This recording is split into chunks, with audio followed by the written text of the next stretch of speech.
Vamos preparar para dar início à segunda parte desta manhã.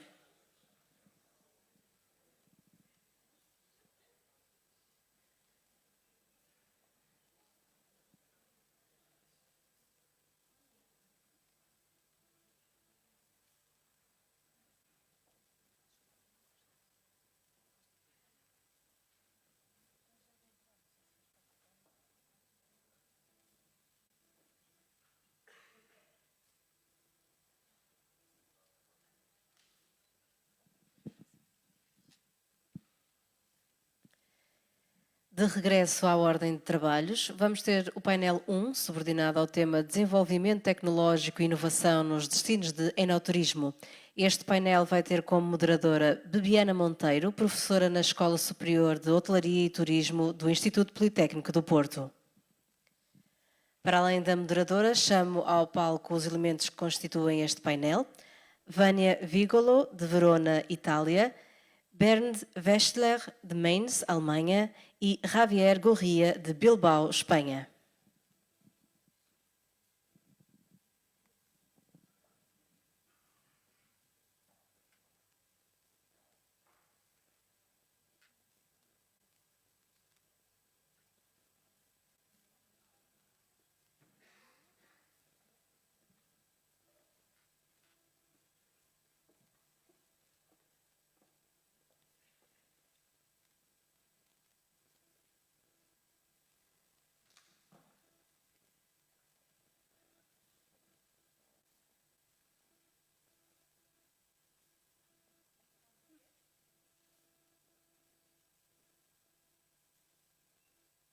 Dia. Agora sim. Antes de começarmos este painel, felicito a equipa de organização deste maravilhoso evento. Este Congresso Internacional que nos vai trazer boas práticas a nível internacional e de que forma é que nós, no nosso território, podemos aplicá-las ou adaptá-las. E, portanto, é extremamente importante e com muito orgulho que vejo crescer este projeto e, portanto, tem muitas pernas para andar. E, portanto, isto é o início de mais uma outra etapa que vem aí com esta partilha de experiências internacionais. Para darmos ao início deste painel, apresento a primeira oradora. Portanto, a Vera Vigolo é professora associada no Departamento de Administração de Empresas da Universidade de Verona. Do ponto de vista de investigação, os principais temas é o comportamento dos turistas, marketing de destinos e, portanto, e as ferramentas digitais que nós podemos aplicar nestes contextos, e vai-nos trazer o tema Enoturismo, o papel da tecnologia em melhorar a experiência do turista. Okay, thank you so much.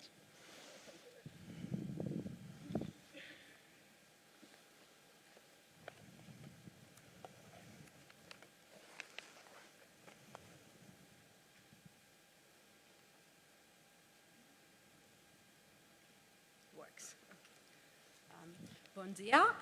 Thank you very much for inviting me here. I'm very happy to have the opportunity to share some ideas and thoughts about wine tourism with you, and I would like to congratulate the organizers to promote this type of events that I think are crucial in order to promote a wine tourism culture. So thank you very much. I will start from the concept of wine tourist experience, which we take for granted, but probably it's worth it to think about what the tourist experience is.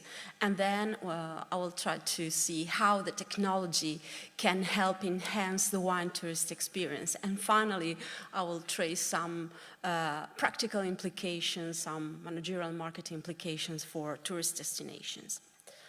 So, wine tourists, sorry, I was not going forward, sorry. So, from the wine tourist, of course, perspective, wine tourist is related to visiting vineyards, wineries, wine festivals and shows, but more broadly, it includes experiencing the attributes of the wine region. From a provider perspective, and also from a destination marketing perspective, wine tourism requires a strategy by which destinations develop an integrated offer of wine-related activities and attractions. And in this sense, wine tourism is also an opportunity to develop a distinctive positioning of a wine region. So it is important to define what are the unique characteristics of a wine region. So why should tourists choose one wine region? Why should they choose one winery instead of the other? What are the unique characteristics? This needs to be defined in advance and be part of a wider strategy that considers the tourist development of a destination. In addition, wine tourism is a great opportunity for both operators and destinations to educate customers. Not every wine tourist is a wine expert or a wine lover. So wine tourism offers the opportunity to spread the wine culture also among people that might be more interested in other aspects related to wine, for example, cultural heritage, history, and therefore having tourists within a destination is an important opportunity also to spread and increase the wine culture. So from a tourism marketing perspective, the product is not wine. Of course, it is extremely important, but the product we need to market is not wine. It's the tourist experience, the wine tourist experience. And what is a tourist experience? It's not only having people doing activities, it's involving them mentally, physically, with multisensory experiences in order to create long-lasting positive and memorable experiences. So, although wine tourists are mostly wine consumers, the wine tourist experience goes beyond drinking wine. Wine is also, has also enormous potential in terms of complementarity with other products of the territory, with food, for example, but also with cultural heritage broadly intended.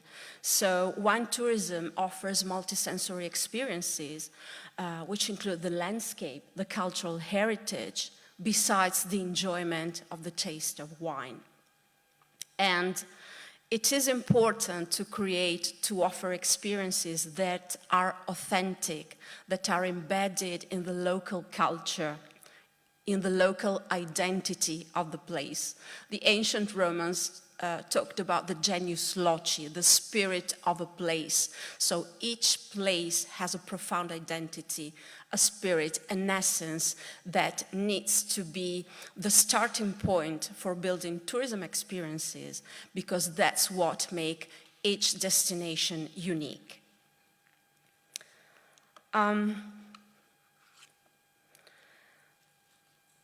When they travel to a destination, to a wine destination, tourists are primarily attracted by the winescape. This term winescapes derives from services marketing studies, the servicescape. The servicescape is the physical context where the service experience takes place.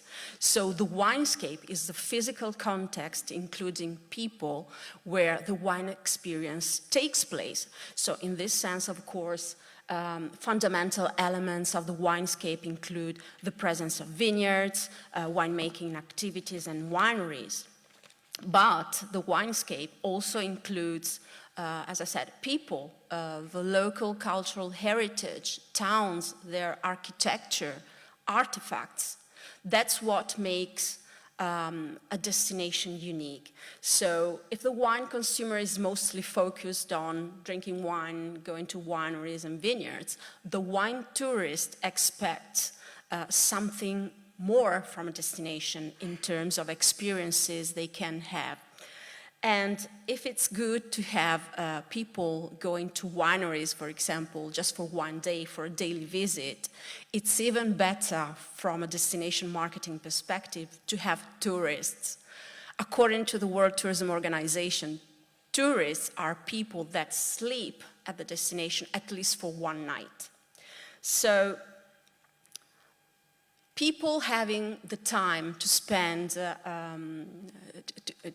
not only a day but also a night or more days at the destination can have a positive impact on the destination in terms of economic impact, but also it's more sustainable. We generate tourist flows that are sustainable also from a social and environmental perspective. And in order to host tourists for one or more nights, it's not enough to have beautiful wineries, to have excellent food, to have nice and welcoming people. We need to have services, professional services. So we need to have accommodation services, hotels, for example. We need to have restaurants. We need to have other types of leisure activities.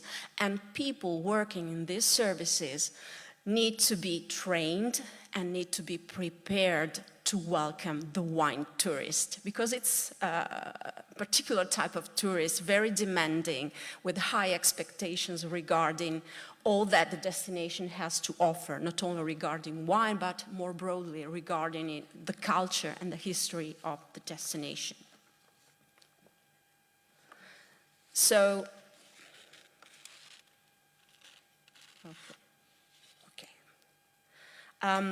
before talking about how technology can enhance the tourist experience, in the last years we have seen a growing number of technologies developing: extended reality, Internet of Things, artificial intelligence, robotics, of course, apps and social media. All these elements have a great impact on the tourist experience, also on the wine tourist experience. They can help enhance and enrich the tourist experience. However, in order to make the best of these technologies, it was important to have a broad picture about the whole customer journey. So the customer journey, or the wine tourist journey, describes the tourist experience, which starts long before the tourists arrive at the destination and continues after the tourist leaves the destination. So here you can see the main phases of the tourist journey which are represented. So starting from the dreaming phase, for example, I see a beautiful picture on Instagram and I start thinking about my next travel. So why couldn't I go there? Then maybe I see a print ad that reminds me of that destination. So I start making this dreaming phase more concrete and I start to look for information. I start to organize, to plan my travel. And I can have a look at the destination website or at a winery website, or I can even go to a travel agency, both physical travel agency or online travel agency, and let them help me plan and book my trip. Then when I am at the destination, I can go to a museum, I can go to a winery, I can go to a restaurant and have the best experience. But my experience does not end when I go back home, because when I go back home starts probably the most important phase of the whole tourist journey, because that's when I go home, I start sharing my experience with other people. So if I have a memorable experience, of course, a positive, memorable experience at the destination, I am willing to spread positive word of mouth about the destination, about its people, about its products, about its wines. So when I go to the restaurant, I'm going to choose the wine that I tasted while I was on holiday at that destination. When I am invited to my friend's house for dinner, I will probably bring that wine because I want my beloved ones to share the same experience. And even if I might not go back to that destination soon, because we know that tourists want to travel, to discover new places, still, it will have an impact in the future, because probably I will bring some other people to that destination, or still I will spread positive word of mouth and I become like an ambassador for the destination. So having in mind that all these phases are important helps us to understand how a wine tourism destination needs to get in touch with the tourists, not only why they are here, but also before and after.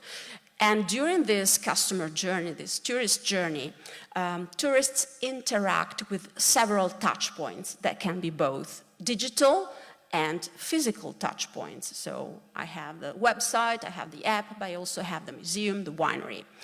And with the role of technology increasing and the new potentialities, for example, of augmented reality, virtual reality, we need to create seamless experiences in which the digital and the physical touchpoints blend together to create a unique phygital experience. So technology has become part of everyday life, and we expect this experience with technology to be embedded in many things we experience. And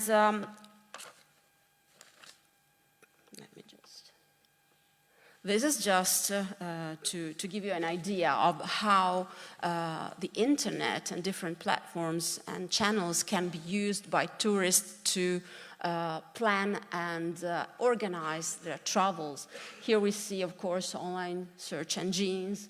We have a travel website, online maps. I just wanted to point out the role of the destination website. About 12% of European tourists use the destination website to organize and plan their travel.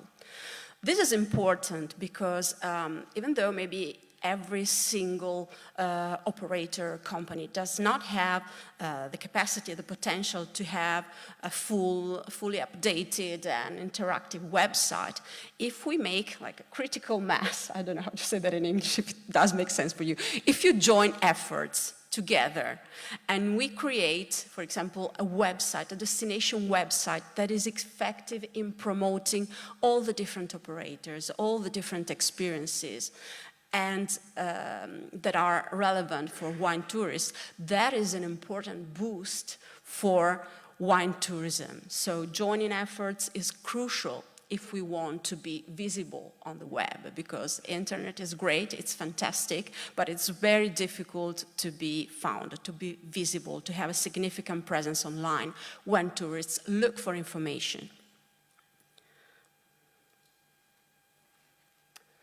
So I'm gonna make now just a few examples of how technology can be used to enrich the wine tourist experience. For example, we have virtual reality, which provides immersive experiences. It enriches the actual experience, for example, in a winery, where you can use headsets and other devices.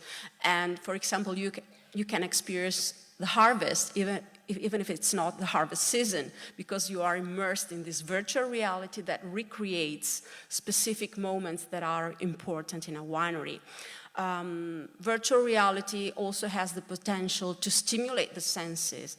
It can spread aroma, perfumes, so it can be used also for educational purposes, to having customers and tourists be more wiser and more prepared about what the tourist experience is, by getting in touch with very practical things that would be difficult to understand otherwise. In addition, virtual reality can also be a means to make an experience more inclusive, more accessible, for example, for people with mobility difficulties, temporary or due to other types of disabilities. So this is a great means, a great tool that can be used.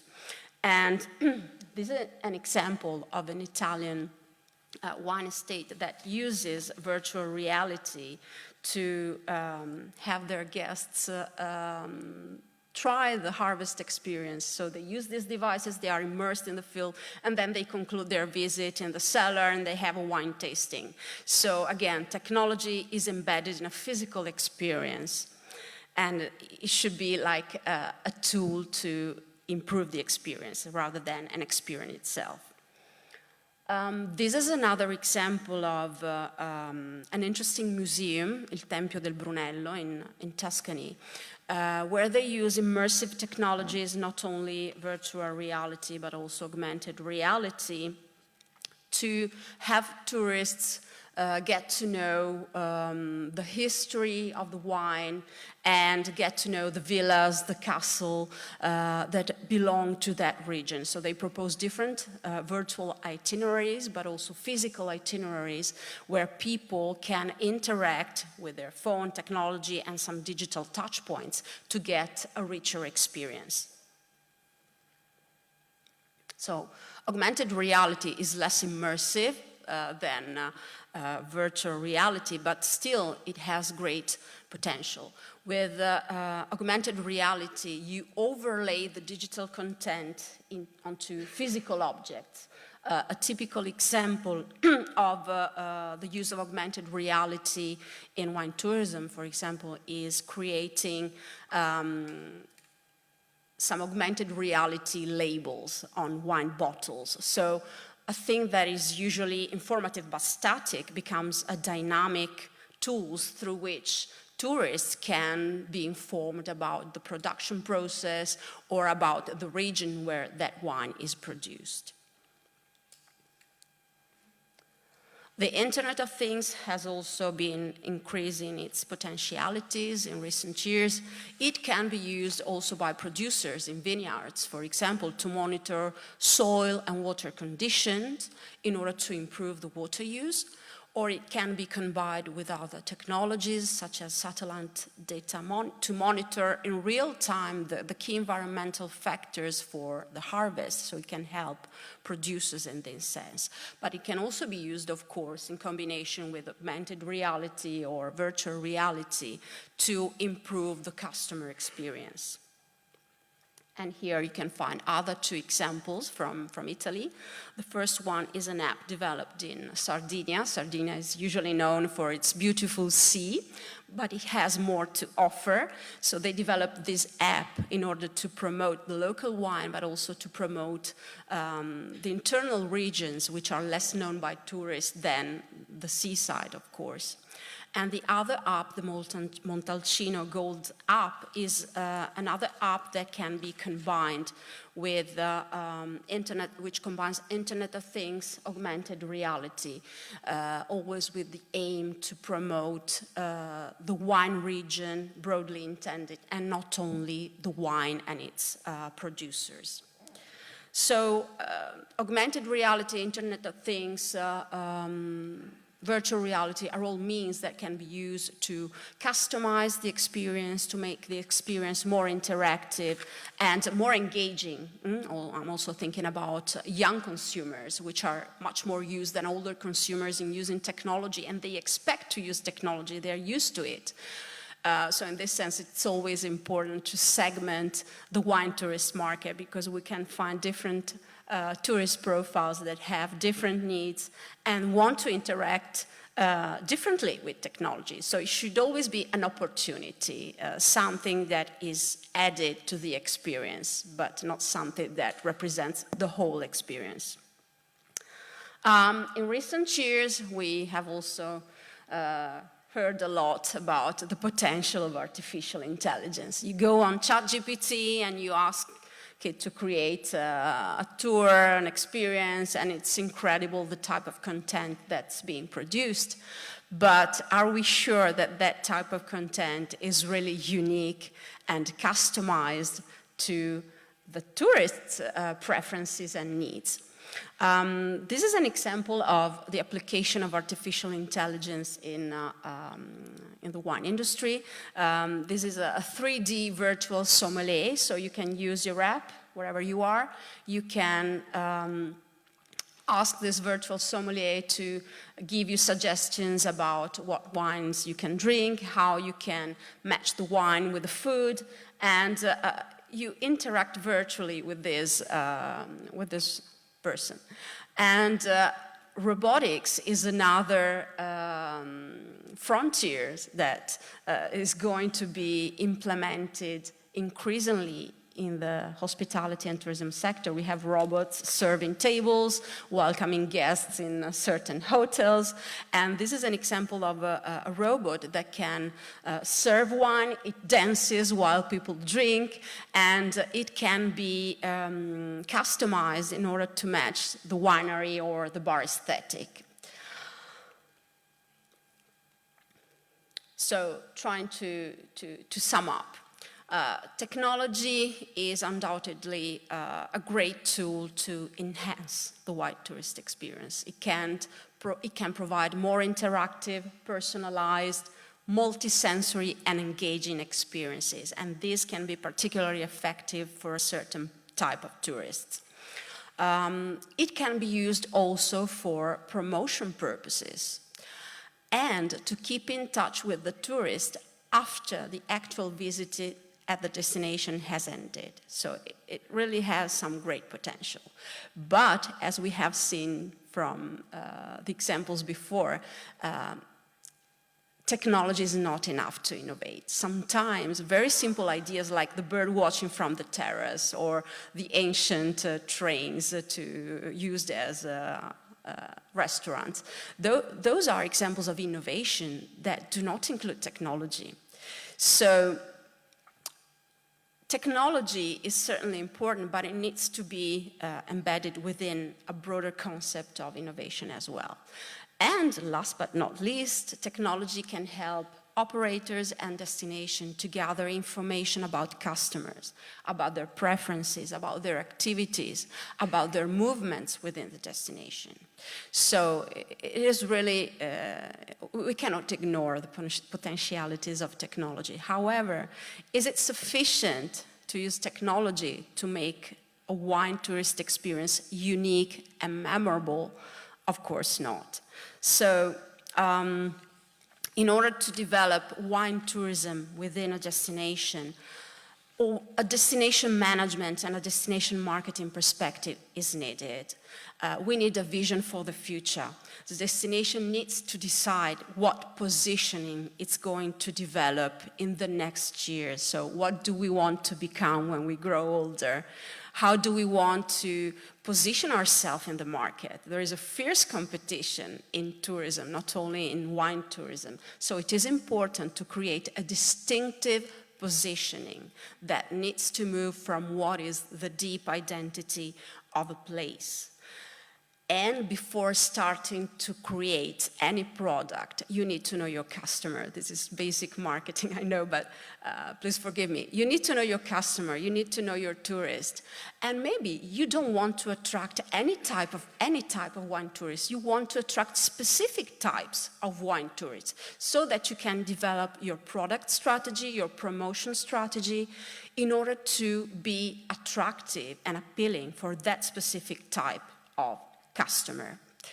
So, to conclude, technology is crucial, but I think it's even more important to keep a human-centric approach to tourism, in which technology is just a means, it's a tool, it's not the core of the experience. Thank you very much for your attention. Obrigada. And that's it. Muito obrigada. Vamos fazer refletir sobre o impacto que a tecnologia pode ter na decisão do turista para o nosso território, assim como também como podemos integrar esta tecnologia nas experiências que já temos também aqui na região. Para dar a conhecer o Enoturismo em Rheinhessen, chamo Verde Sentido, que é engenheiro graduado em Ciências Agrárias Gerais pela Universidade Guggenheim. Desde 2003 integra o Centro de Competência para o Mercado e Marketing do Vinho na região de Rhineland-Palatinat, onde atualmente é chefe do grupo. So let me find my presentation.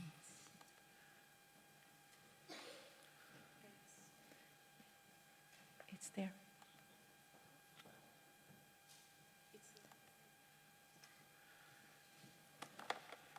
Here we go. Thank you. Good morning, ladies and gentlemen. Thank you for the invitation and thank you for the kind introduction. I will introduce you the great wine capital of Mainz and the wine region Rheinhessen as an example of the participants of the great wine capitals and the way we try to write our wine story in our region. I want to give you a short overview. Thank you for your introduction, yes, I'm head of the Rhineland-Palatinate. This is state-owned federal, from the federal state Rhineland-Palatinate, an institution of the state of Rhineland-Palatinate, and I'm working as head of the wine marketing. So I'm not a wine tourist specialist, but more wine market and wine marketing. This is important.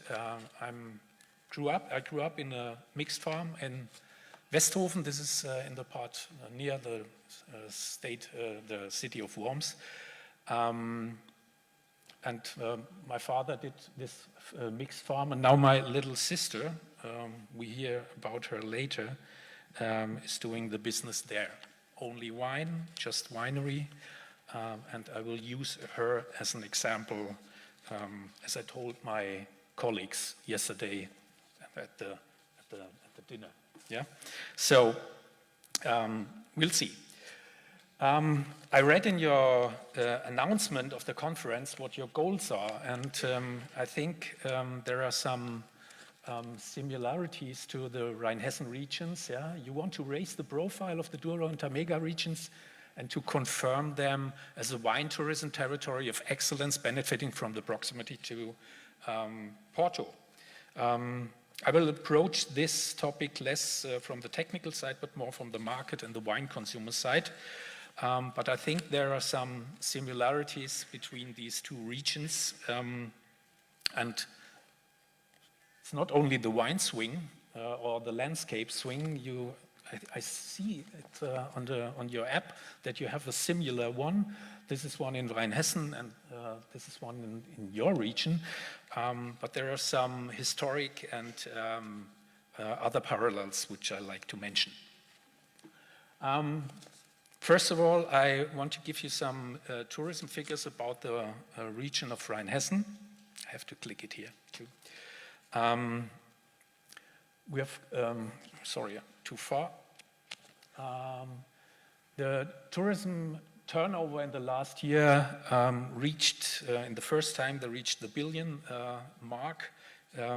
We sell wine tourism activations or activities at a turnover of 1.2 billion euros, and this is increasing already. The vast majority of visits are day trips, maybe one overnight, so maybe tourists, but mostly day trippers, which do a short break to Rhine-Hessen, and these 90% of visit days or days of stay are responsible for or created a turnover of 70% of the touristic revenue. So this is our target group are the day trippers. Yeah? Our target group are the short breakers, which do a short break in Rhine-Hessen. So this is our customers. So let me introduce you to the great wine capital of Mainz, along with the wine region Rhine-Hessen, which has been a proud member of the Great Wine Capital Club since 2008. Just a short question. Who has been to Germany in this audience? 1, 2, 3, 4, 5. Who has been to Mainz? Catherine, you're welcome.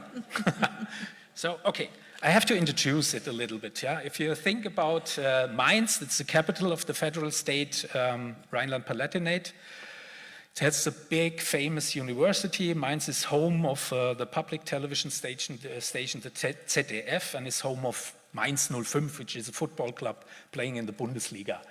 But if you ask me to describe Mainz with 3 words, I will say Gutenberg, who invented the movable types for printing. And he was, that was a crucial factor for the spreading of Martin Luther's thesis and the Reformation, which take place in Germany. And this is one of the words, I think, okay, Gutenberg and his the translation of the Latin Bible to German in the German language is a crucial factor for Mainz. We have a big museum which honors Gutenberg.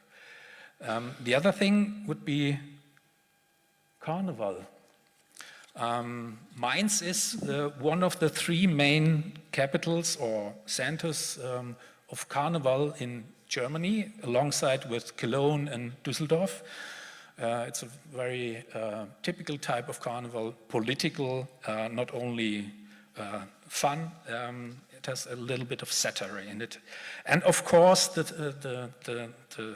third word which comes to mind when I think about Mainz is wine, because wine is what comes to mind to the tourists when they hear the word Mainz and Rheinhessen. So this is the slogan of the wine marketing of Rheinhessen. It's translated, "We are Rheinhessen." I think this is very self-assured, and I have to talk about people later, yeah, who transport these issues to the customers. Okay, nobody knows where Mainz is, so let me show you that. Mainz you find right, this is Rheinhessen is the orange types, these are the vineyards of Rheinhessen. And Mainz lies on the River Rhine on the left-hand side. I don't have a pointer. Yeah? No, okay. Okay, so we have to go this. Rheinhessen, situated on the left bank of the River Rhine between the cities Mainz, the city of Worms, Bingen, and the city of Worms, where I live. I will say that Worms is the origin of the once most famous German wine, the Liebfrauenmilch. I don't know if you knew that, the Blue Nun. This is typical 70s, 60s, 70s sweet white wines, and a long time the role model of German wine, especially in Great Britain and USA. It's a long time ago, and we suffer still from this image which the Liebfrauenmilch gave us. In the middle of these three cities lies the land of the thousand hills and wines, as far the eye can see, and this is Rheinhessen, the largest wine region in Germany. So, does this film work now or not? This video? No? Okay, so I can skip it. I want to mention something else, because we are our main target group are the day trippers, and this is because Rheinhessen and Mainz lies very close to great metropole regions with a lot of population. Yeah, there is the Frankfurt region with 6 million people. There is the Rhine-Neckar region with Mannheim and Heidelberg with 2.5 million people, and of course the Köln-Bonn region, which is a little bit up of this map, with nearly 4 million potential wine tourists. Yeah? So we focus on these nearby populations in our region. So let's give a short look at the wine region. 27.5 thousand hectares of vineyards, 2,000 wine estates, mostly family run. We have a wine production of 2.5 million hectoliters, mostly white wine. The grape varieties are the most famous grape variety, and this is the grape variety with the highest impact is Riesling.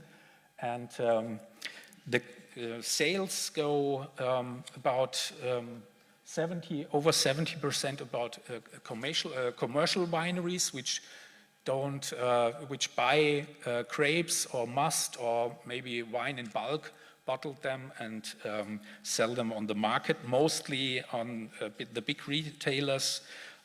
German wine market is dominated by the discounts and the big retailers, and only 22% of the wines are sold by wine estates and 5% by cooperatives. We have an export quota of 20%. And to give you a short excursus to the German wine market, this is the, it ranks fourth in wine consuming with nearly 20 million hectoliters. And like everywhere in the world, the consumption is declining. This is a crucial factor. And the market shares of German wine in this market are 45%. I think in Portugal, the Portuguese market share is by 90%. Yeah, this is typical for for the German wine market. We have we're the biggest player, but not over 50%. Italy has 80% market share, Spain 15%, and France 10%. Germany is the world's largest wine importer. Yeah, we do not produce only, we import a lot, and therefore we have a highly competitive market with, what a pity, very price-sensitive wine consumers. We talked about this yesterday. The average price in Germany at the moment is for a bottle is 3.06 euros. And if you go to the bulk market, it's even worse. So this is the overhead of the market I have to show you. So our cooperatives don't look like this. They look more like this. There are production areas, there are industrial buildings, and there's only B2B business with these big retailers from these kind of enterprises. The driving force behind the wine tourism in Rheinhessen are family-run wineries, wine estates. Neither commercial wineries nor cooperatives are active in wine tourism. There is no such thing like fancy architecture or wine worlds. Yeah?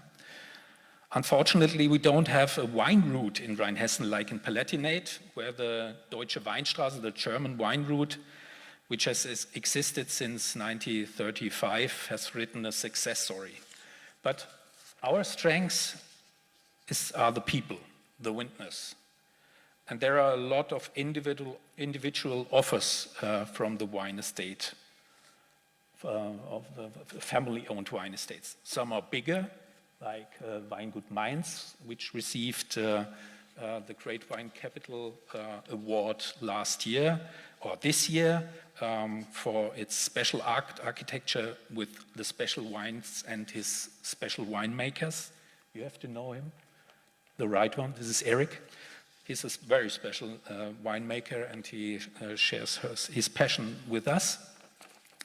Or we have another example, the Wein zu Hause, which means home of wine, where we have a hotel with a winery doing sustainable wine tourism there.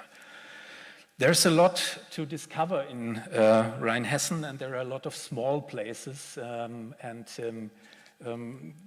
just like the award-winning the park and garden of the Weingut Orb, which is located in my home city, hometown, Westhofen, with its beautiful gardens. And this is, I like to thank the Great Wine Capitals that this platform offers a place of exchange and competition, also for these small beauties which we can find in the wine regions. The positive news is that this is exactly what the people, the wine tourists, are looking for. They're looking for a familiar hospital atmosphere and not mass events. They have a strong experience orientation, not only wine tasting. We have to combine it with culinary experience and so on and so on. And this is what makes me positive for the future. Wine tourism in Rheinhessen in the former years looks like this. It was a closed door, few customers in the estates. The wine growers delivered the wine direct to the consumers, or they focus on the wine trades. There are no visitors at the wineries. The wine tourism offering was limited to wine tasting at the wineries, a few very simple wine taverns, yeah, and an annual wine festival in the town. Yeah, this was it. And we have also the problem, like a former speaker told me, that Rheinhessen wine is not sold in the, or is not on the list of the restaurants in the region. This has changed a lot. This has changed a lot. And the image, which we thankfully, we have to thank the Liebfraumilch, was also bad. Rheinhessen wine was quoted sweet and cheap. Thanks for Liebfraumilch. And this, as I told you, has changed tremendously. Today, Rheinhessen is one of, if not the most dynamic wine region in Germany, with many young winemakers who produce innovative, unique wines. Winemaking and wine tourism has changed from closed door to welcome. And here they are, my sister and my brother-in-law, Manu, which created her own brand winery, and they welcome the customers in our garden. When I was young, no customer comes to our garden. This was private. Yeah, they opened up. They showed secret places. They told the customers, the wine consumers, their own story. And this is, I think, the main topic I want to focus on, to create your own story. Another example for new places to sell wine. 2 minutes? Yeah, I'm coming. Is go out in the vineyards. This is Open Vineyard Festival of Dreißigacker, which is a wine-good near my sister's. My sister is doing pop-ups, small events with different stories they want to tell, homemade dishes from the winemaker's kitchen, from pizza über spare ribs or sometimes oysters. These are the small adventures you can live through at the estate from my sister. Yeah. Another project is Westhofen in Glas, where the winemakers from the town come together, 10 winemakers, 1 wine list, 5 locations, and to welcome the people in the town of Westhofen. As I told you, the customers are day trippers. They come from nearby region, but they also come from far away, the more this getting popular. This is a picture of this. Another example is the wine, when the wine comes to the city, is the market breakfast in Mainz. And this is my last example, but a very important one. These are a group of young vintners, 90 vintners come together in one association, which committed to the Rheinhessen profile and stand for the wines with character and origin. And they do the biggest wine tasting in our region. It's we have a shuttle bus from one winery where different wineries or wine estates come together. One location, 6 to 7 wineries. You can taste the wines. You can go through the bus and you drive through a small area to get this experience of the wines and the winemakers. At least my summary. Rheinhessen is a wine region on the rise, of course. Rheinhessen wine estates offer individual events far away from mass tourism and raise the profile young, individual, and innovative. There are trendy pop-up events, even alone or in cooperation. They bring interesting, affluent target groups into the region and to the wine estates, and there's a lot more to discover. And the wine market is going, through a rough phase, and customer acquisition and retention through wine tourism will become more important part of successful wine marketing. And the strengths of Rheinhessen are the people. And I think you can took it for your region too. The strengths of the wine regions are the people. This is because I like this slogan of the wine marketing of Rheinhessen. We are Rheinhessen. Thank you very much. Muito obrigado.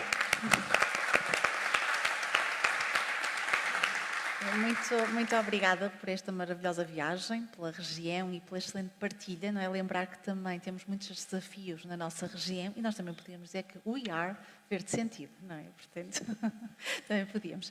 Dou de seguida a apresentação ao terceiro orador, Javier Corrêa, que vai abordar o tema do Enoturismo, a viagem do dado.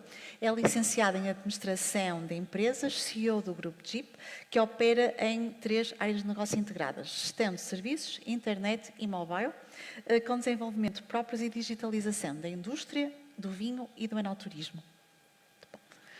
Palquíssimo.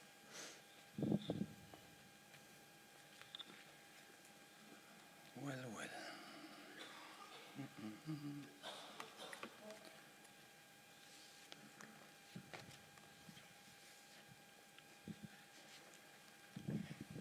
Good morning, everyone.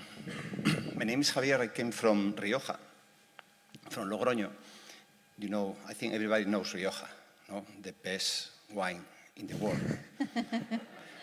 Now it's the second because the Vino Verde is better than Rioja. Everybody knows that. I'm supposed to do this presentation in Spanish, but Catherine looked at me and told me, Javier, you cannot do this in Spanish. You have to do it in English. My English is...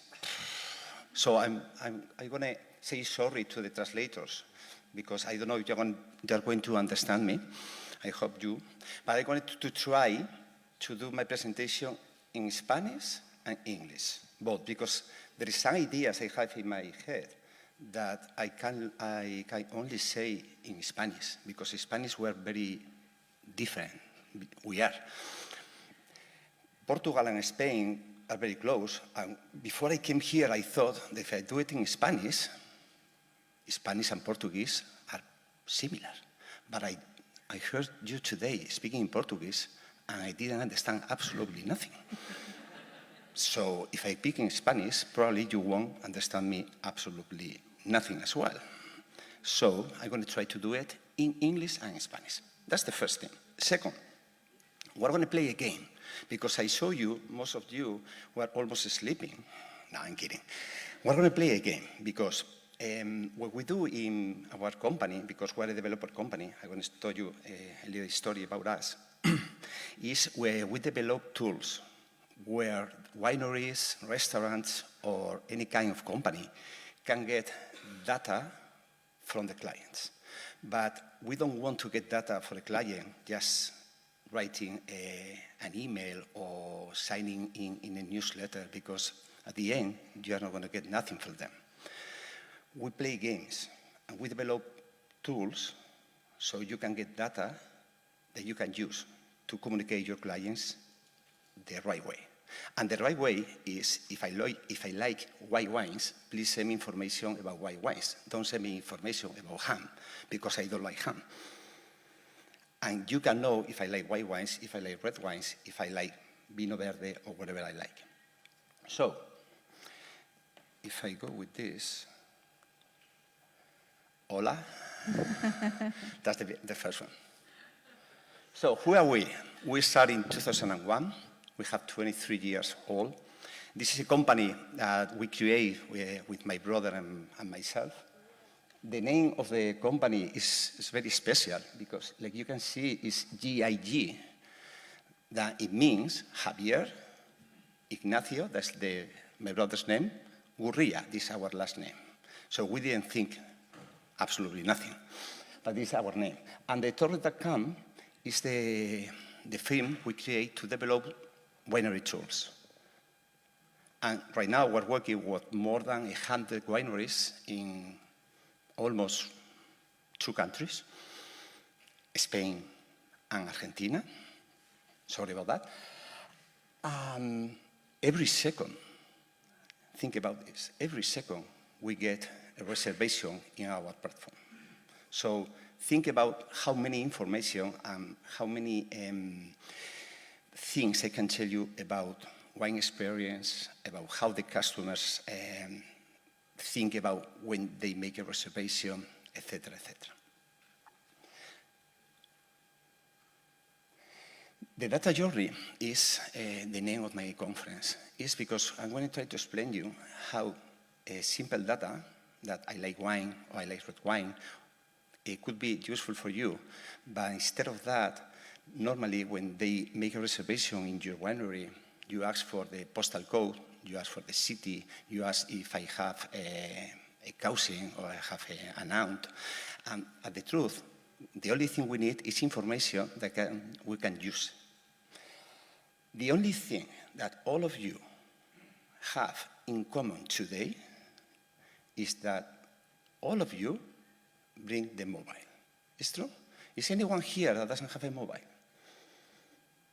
No? So everybody has a mobile. So every time that someone goes to your winery, they go with a mobile. They could forget the husband, they could forget the child, but they never forget the mobile.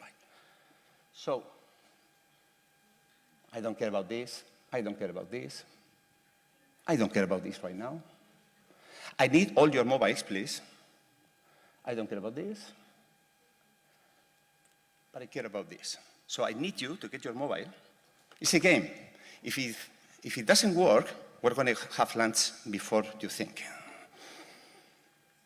So what I need you is to scan the QR, okay? I think everybody can. If somebody does not, I can give you a help. Or you can write down in Chrome or Safari or whatever you're using, the URL you have there, this catas.jig.es, catas.jig.es. So, at the moment I have 7 people that already signed in.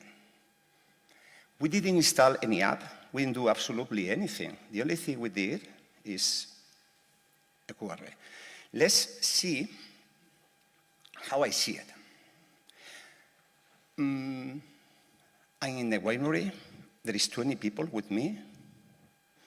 They say, hello, Javier, how are you? Okay, there's a QR, please sign in, because we're going to play with you. The main objective of this is to get real data from our customers.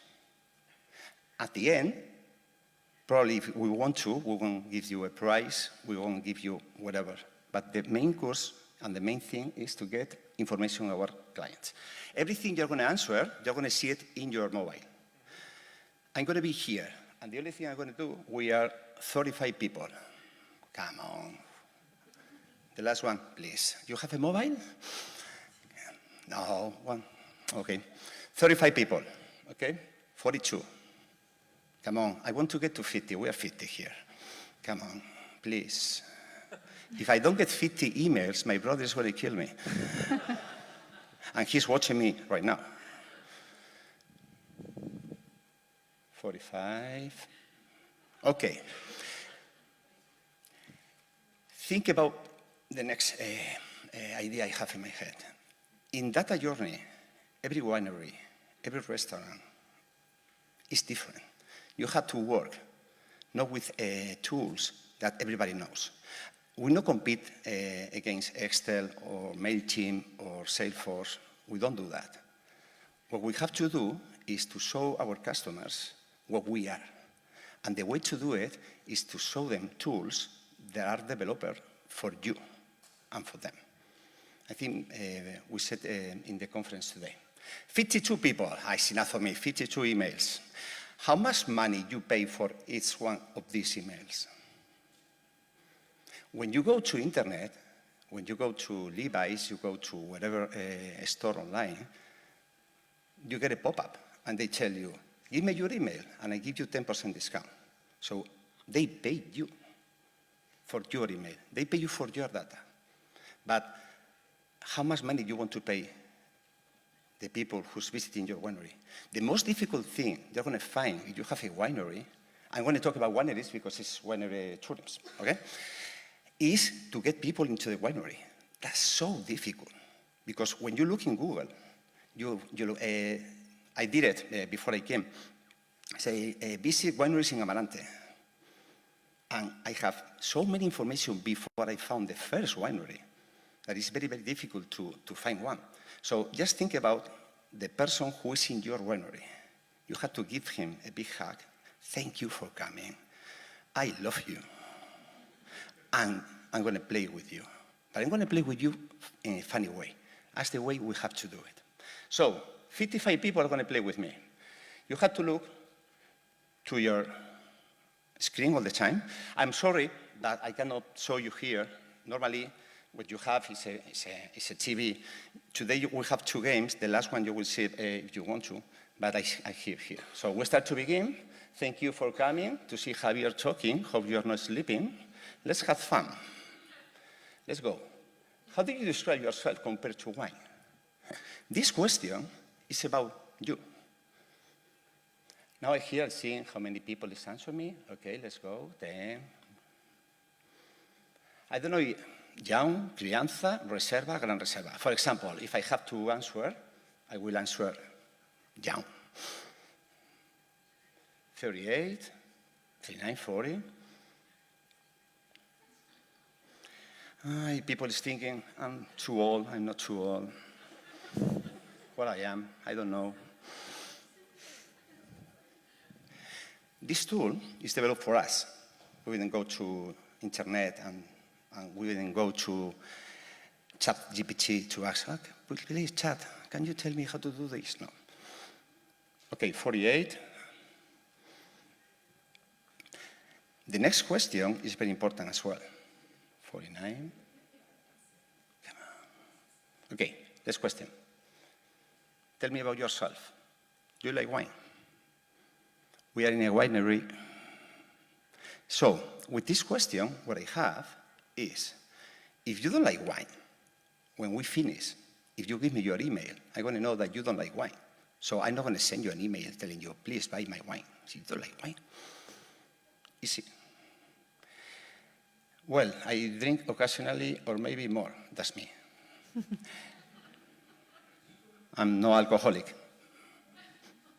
If somebody doesn't drink wine and doesn't drink beer, he could drink whiskey, but I don't care.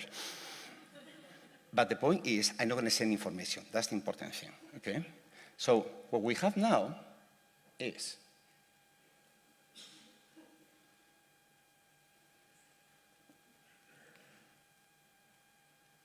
Jóvenes and Reservas is one team. And Gran Reservas and Gran Reservas is going to be another team. What we're doing is we're creating a game between the people who is in the winery with you. They didn't know each other. But because we have the information about them, if they're young, or they feel crianza, they feel reservas, or they feel Gran Reservas, what we do is, okay, you are going to be one team, you are going to be another team, so we're going to create a competition between them. They didn't know each other, but now they have a competition, so they're going to have fun with us. Here today, we're going to find questions about wine tourism. But think about your winery. Think about, they finish the visit the winery, they're sitting, they're having a wine with you. You want to ask them if they like the wine, if they like the visit, what they know, a lot of things, just at the end to have a winner. Okay, and the next one is jóvenes. 13 prefer whites, 5 prefer reds. Next one, reservas. Oh, 2 old people here, no? 28. 10 prefer white wines, 7 bowling wines. We are here where the white wines, I think, is more important than the red wines. And now, let's go to the first question. What is the average price for visiting Spain? What do you think? We're going to talk about wine tourism. We're going to understand what is going on with the wine tourism. The data is for 2023, last year. When you answer, you're going to know if you are right or not. And how many say 20? 2? How many say 15? All of you. You knew it. Don't you think the 15 is very cheap? 10 years ago, it was 0, because to visit the winery was free, because nobody was doing wine tourism. Now, the price average is 15. With information I have, this information comes from a website, Acebin. From our point of view, the real price now is around 21, 22 euros. It's a little bit higher. Okay, next question. What is the average of the people who visit the winery? And this, we talked about this yesterday in the dinner. At dinner, or I don't know. You were right, because you're all like me. It's true, it's 45, 60. So we're not attracting young people to the wineries, and it's bad for, I think it's bad for the business. I think things like this helps you to attract people to the wineries. Developing tools where the young people can play with you could help us. I have a surprise for you when we finish, Don't worry. Next. I love this one. Who visits the wineries the most? Women, men, or children with men? No, children. That's an easy one. Because who are the drunkards? Say drunkards? Borrachos? Borrachos? We are not borrachos. Woman. And the difference is 55%, 45%. Oh, you answered very fast. I love it. Next one. Which is the month with the highest attendance to wineries? I love this one as well, because I thought it was August, but it's not. And you think that it's September because it's the harvest. It's harvest. No. It's October, when they finish. So, if you have to do Google Ads, don't do it in August, because nobody goes. Do it in October. This information. Next. I don't think this is the next one. I have a... No, that's the last one. So we have a winner, a group winner. And the group winner is los viejos, los reservas, que hemos ganado a los jovencitos, jovencitas, youngs, okay, 48, 32. And we have a winner. Who is Manuel? Who is Manuel? Manuel is here. I know he's here. Manuel, ¿dónde estás? He's here. Manuel, you're a winner and with 235 points. Woo! Again.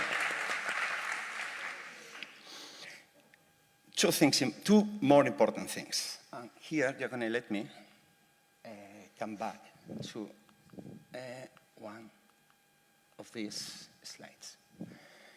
Kind of type.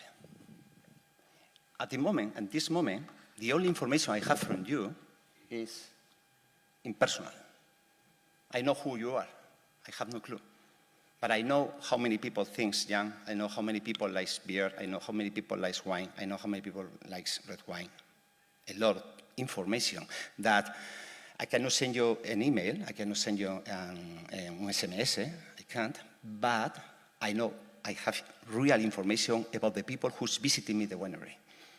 Just think about if you have 80% of the people in your winery that visit your winery and doesn't like wine, you have to do something, because the people you are attracting to your winery is not the right one.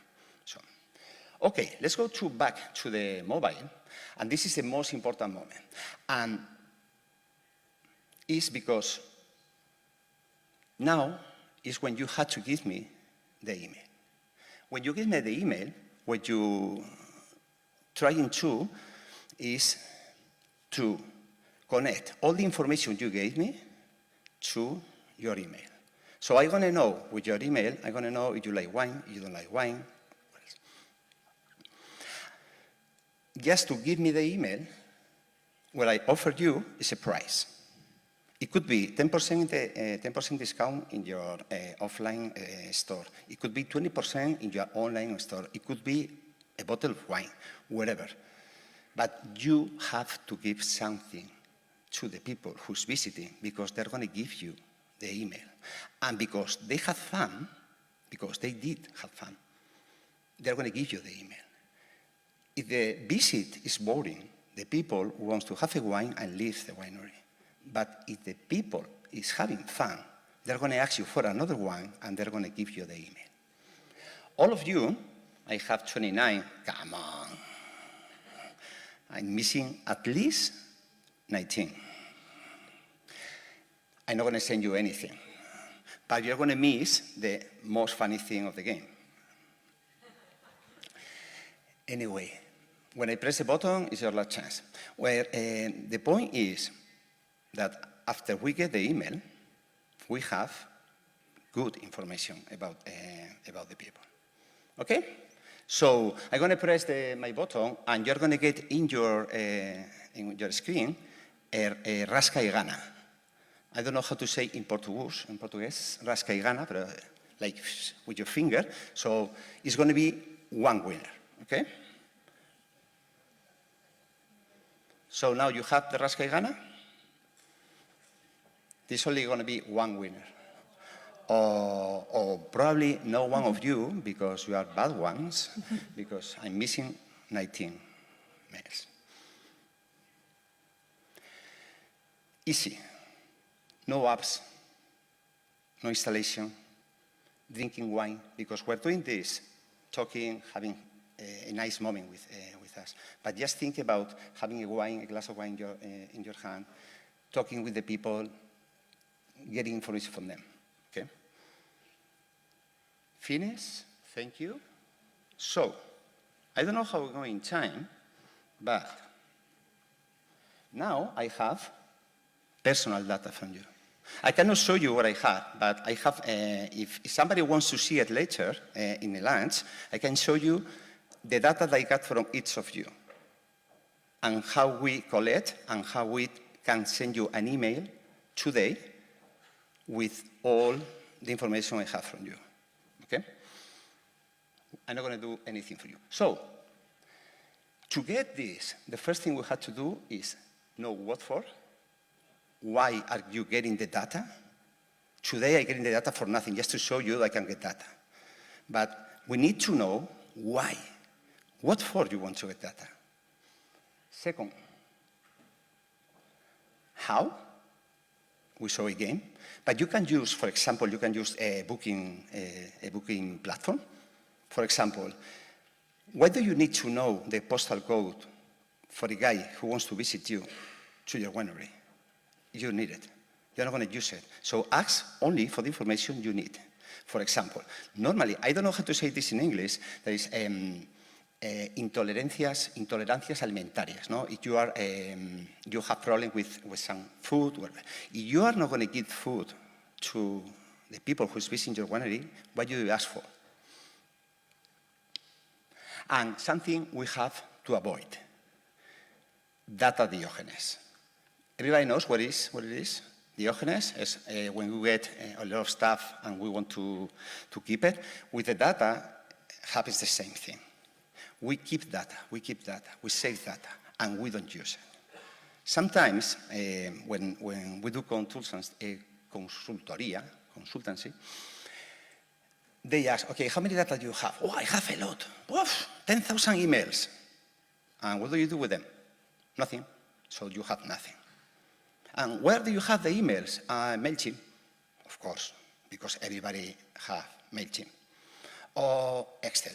Excel is the best tool the human history had made, because what Excel does, nobody can do it. But Excel doesn't get you information from your client. It can save you information, but it doesn't help you for anything else. So that's important. Don't say data for no reason. Recommendations for wineries, restaurants, wine tourists. First of all, platform. We have a platform, if you want to call me, but as a service, no a data collector. You have to give the user to visit, you have to help your user to visit your winery the easiest way. Has to be easy, has to be direct. WooCommerce is not a data platform booking. It's an online store. There's a lot of people who's using WooCommerce like a platform. Get data in a fun way. Play with them. You gave me something, I will as well. Get the data you are going to use. Don't get data you're not going to use. Believe me, it's stupid. Send what is necessary. The people love to get information. I love to get information that is useful for me. If I like white wines, I love to get information about white wines. But don't send me information about red wines. Don't think that the people doesn't want to get emails, because people love to get emails. I'm not kidding. They love. Because if they don't want it, they delete it. It takes you 1 second to delete an email. And when they visit you in the winery, they're not going to give you the job email. They're going to give you that email, the junk email they have for all this stuff. So don't worry to send emails, but send information when I see it. It has value for me. I think it's important.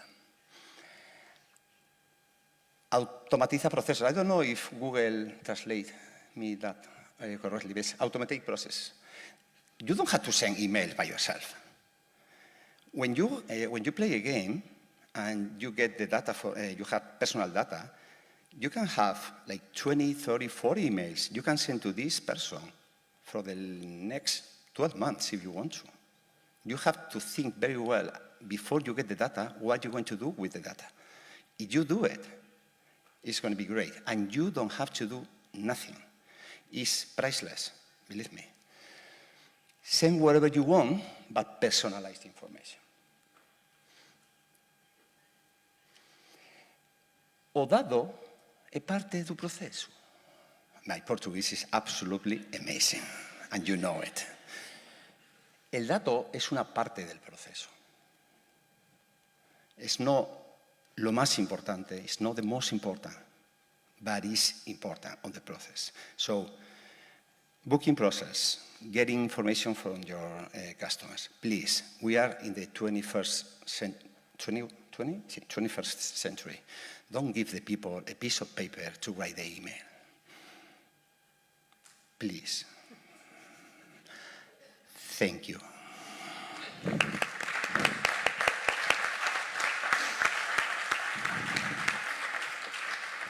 Muito obrigada, Javier, por esta partilha e esta ferramenta super imersiva que nós estamos entusiasmados para também implementar aqui no nosso território. Face à hora, não vamos abrir questões ao público, lamentamos imenso por isso, mas para cumprirmos o horário da tarde, damos por encerrado este painel. Muito obrigado aos oradores e aos presentes. Até breve.